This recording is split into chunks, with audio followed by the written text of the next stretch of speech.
आज तारीख है 22 अगस्त, दिन है शनिवार। नमस्कार, स्वागत है आपका हमारे चैनल यूपी न्यूज लाइव पर। चलिए सबसे पहले बताते हैं खबरों में आज की हाइलाइट्स, फिर खबरों को विस्तार से जानेंगे। प्रयागराज में गंगा यमुना उफान पर, सड़कों तक पहुंचा पानी, बाढ़ का बढ़ा खतरा। ग्रेटर नोएडा में रेरा की नई सुविधा, अब ईमेल से मिलेगी आदेश और रिकवरी की जानकारी। मेरठ के स्टार्टअप्स के लिए सुनहरा अवसर, ट्रेड शो में दिखा सकेंगे दुनिया को अपने प्रोडक्ट्स। यूपी में चीनी के दाम पहुँचे 65 रुपए किलो, त्योहारों से पहले और महंगी हो सकती है चीनी। तालाब से ढुलाई तक सरकार दे रही सब्सिडी, मछली पालन से बढ़ाए कमाई। चलिए अब खबरों को विस्तार से बताते हैं। उत्तर प्रदेश में 9 IPS अधिकारियों के तबादले, के बिश्नोई बने बिजनौर के नए SSP। उत्तर प्रदेश में पुलिस विभाग में बड़ा फेरबदल किया गया है। योगी सरकार ने 9 IPS अधिकारियों के तबादले किए हैं। इस तबादला सूची में के बिश्नोई समेत कई वरिष्ठ अधिकारियों के नाम शामिल है। के बिश्नोई को संभल के SP पद से हटाकर बिजनौर का नया SSP बनाया गया है। वहीं विकास चंद्र त्रिपाठी को संभल का नया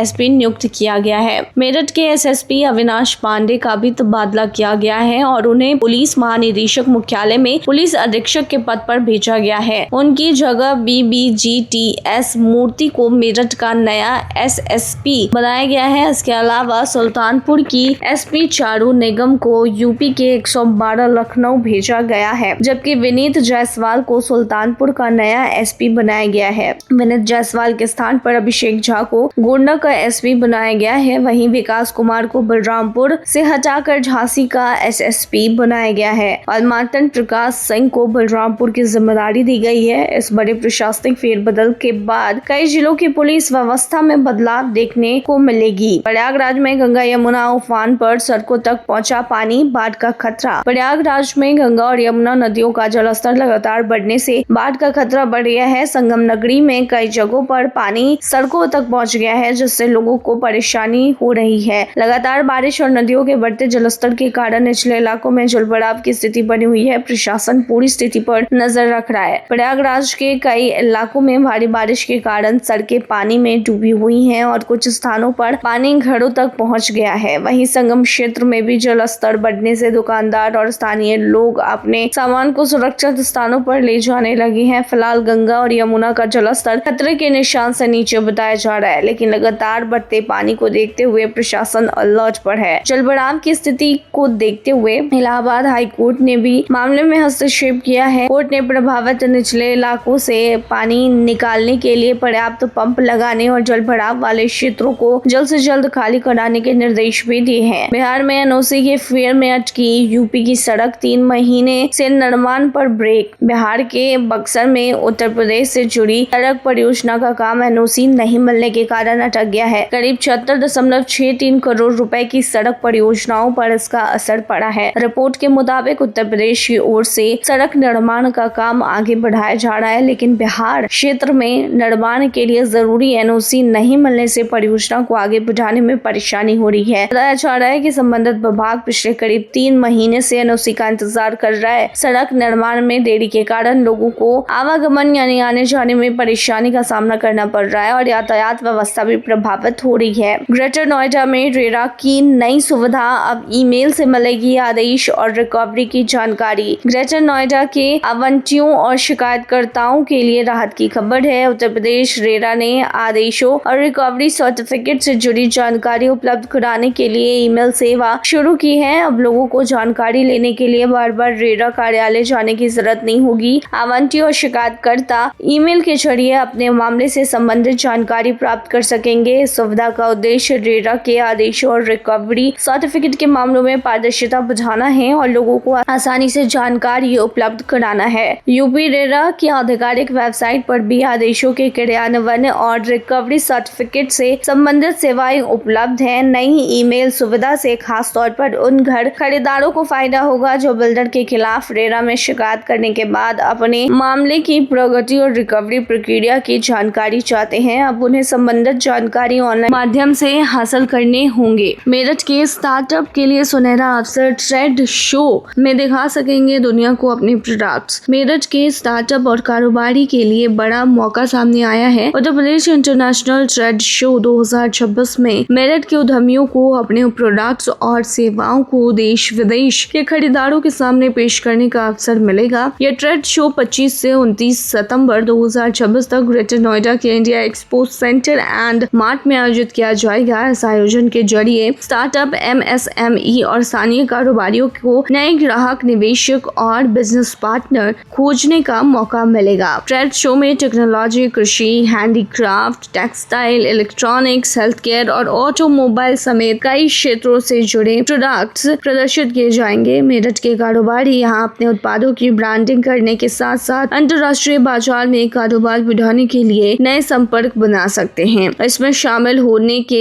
इच्छुक स्टार्टअप्स और कारोबारियों को निर्धारित प्रक्रिया के तहत रजिस्ट्रेशन कराना होगा। यूपी में स्मार्ट कार्ड DL कर्मचारियों के लिए बड़ा फैसला, नौकरी से हटाने के नियम बदले। उत्तर प्रदेश में स्मार्ट कार्ड और ड्राइविंग लाइसेंस से जुड़े कर्मचारियों के लिए नए नियम लागू किए गए हैं। अब कर्मचारियों को बिना नोटिस अचानक नौकरी से हटाया नहीं जा सकेगा। नई व्यवस्था में कर्मचारियों की सेवा, वेतन और तैनाती से जुड़े लोगों में पारदर्शिता लाने पर जोर दिया गया है। नई व्यवस्था के तहत कर्मचारी की सेवा समाप्त करने से पहले उन्हें नोटिस देना जरूरी होगी। बता दें, इसके साथ ही हस्तांतरण और नई तैनाती को लेकर भी स्पष्ट नियम बनाए गए हैं। कर्मचारियों के वेतन और अन्य सेवा संबंधित मामलों में भी पारदर्शिता सुनिश्चित करने की व्यवस्था की गई है। ऐसे लंबे समय से काम कर रहे कर्मचारियों को नौकरी की सुरक्षा मिलने के साथ ही विभागीय व्यवस्था में भी सुधार की उम्मीद है। यूपी में चीनी के दाम पहुंचे 65 किलो। त्योहारों से पहले और महंगी हो सकती है चीनी। उत्तर प्रदेश में चीनी के दाम लगातार बढ़ रहे हैं। त्योहारी सीजन से पहले बढ़ती मांग और बाजार में कम स्टॉक के चलते चीनी की कीमत करीब 65 रुपए प्रति किलो तक पहुंच गई है। बताया जा रहा है कि पिछले 15 दिनों में चीनी के भाव में करीब 15 रुपए किलो की बढ़ोतरी की गई है। मौजूदा पेरोई सीजन अंतिम दौर में होने के कारण बाजार में उपलब्ध स्टॉक कम हो रहा है, जबकि इस साल चीनी उत्पादन पिछले साल की तुलना में करीब 5% कम रहने का अनुमान है। इसके अलावा गन्ने का कुछ हिस्सा एथेनॉल उत्पादन के लिए इस्तेमाल किए जाने से भी चीनी की उपलब्धता प्रभावित हुई है। अक्टूबर के अंत या नवंबर की शुरुआत में नया पेरोई सीजन शुरू होने की उम्मीद है। वहीं आने वाले त्योहारों में मिठाई की मांग बढ़ने के कारण चीनी के दाम में तेजी आने की आशंका जताई जा रही है, जिसका सीधा असर मिठाई कारोबारियों और आम ग्राहकों की जेब पर पड़ सकता है। तालाब से ढुलाई तक सरकार दे रही है सब्सिडी, मछली पालन से बढ़ाएं कमाई। उत्तर प्रदेश में मछली पालन को बढ़ावा देने के लिए सरकार किसानों और ग्रामीण युवाओं को आर्थिक मदद दे रही है। मछली पालन शुरू करने के लिए नए तालाब की खुदाई, पुराने तालाब के सुधार, सोलर पंप और आधुनिक बायोफ्लॉक यूनिट जैसी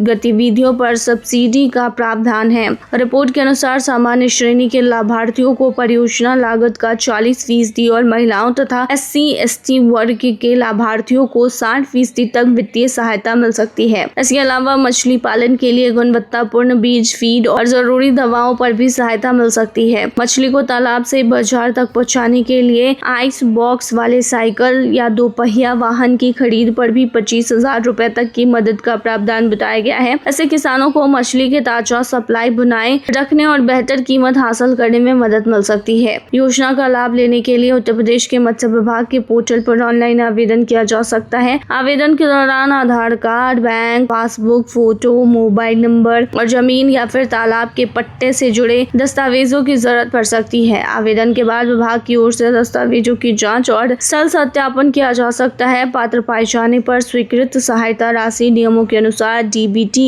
के जरिए दी जाती है। यूपी संस्कृत बोर्ड टॉपर की डिग्रियां रद्द, 1 लाख इनाम और टैबलेट भी होगा वापस। उत्तर प्रदेश के प्रतापगढ़ निवासी रजनीश यादव से जुड़ा बड़ा मामला सामने आया है। संस्कृत शिक्षा में टॉपर बने रजनीश यादव की डिग्रियां फर्जी दस्तावेज के आधार पर हासिल करने के आरोपों के बाद रद्द कर दी गई हैं। मामले की जांच में दस्तावेजों में हेराफेरी सामने आने के बाद यह कार्रवाई की गई है। रजनीश को टॉपर बनने पर मिले पुरस्कार और अन्य लाभों की भी वसूली किए जाने की तैयारी है। रिपोर्ट के अनुसार संबंधित अधिकारियों की जांच में रजनीश की शैक्षणिक योग्यता और दस्तावेजों को लेकर गंभीर अनियमितताएं सामने आई थी। इसके बाद संस्कृत बोर्ड से जुड़ी उनकी डिग्रियां निरस्त करने का फैसला लिया गया। अब उन्हें टॉपर के रूप में मिले सम्मान और पुरस्कार की राशि वापस लेने की प्रक्रिया भी शुरू की जाएगी। इस कार्रवाई के बाद शिक्षा विभाग में फर्जी दस्तावेजों के जरिए शैक्षणिक उपलब्धियां हासिल करने वाले मामलों पर निगरानी बढ़ाने की बात कही जा रही है। शामली में चोरों से किसानों की अनोखी अपील, बोले चोरी मत करो, सीधे पैसे ले जाओ। उत्तर प्रदेश के शामली जिले में लगातार बढ़ रही नलकूप चोरी की घटनाओं से परेशान किसानों ने चोरों से अनोखे अंदाज में अपील की है। कई गाँव में किसानों ने अपने ट्यूबवेल के गेट पर चोरों के लिए लिए खास संदेश लिख दिए हैं। किसानों का कहना है कि जो रात के समय खेतों में बने नलकूपों से सबमर्सिबल पंप, केबल और स्टार्टर चोरी कर ले जाते हैं, जिससे उन्हें हजारों रुपए का नुकसान होता है और खेतों की सिंचाई भी कई दिनों तक प्रभावित हो जाती है। खुराना गांव के एक किसान ने अपने नलकूप के गेट पर लिखा है कि चोर भाइयों, चोरी मत करो, जितने रुपए का सामान चोरी करके बेचते हो उतने रुपए ले जाया करो। किसान का कहना है कि पंप या केबल चोरी होने के बाद नया खरीदने में काफी पैसा खर्च होता है और फसल की सिंचाई रुकने से अलग नुकसान उठाना पड़ता है। बताया जा रहा है कि खुराना, लाग, लिसाड़,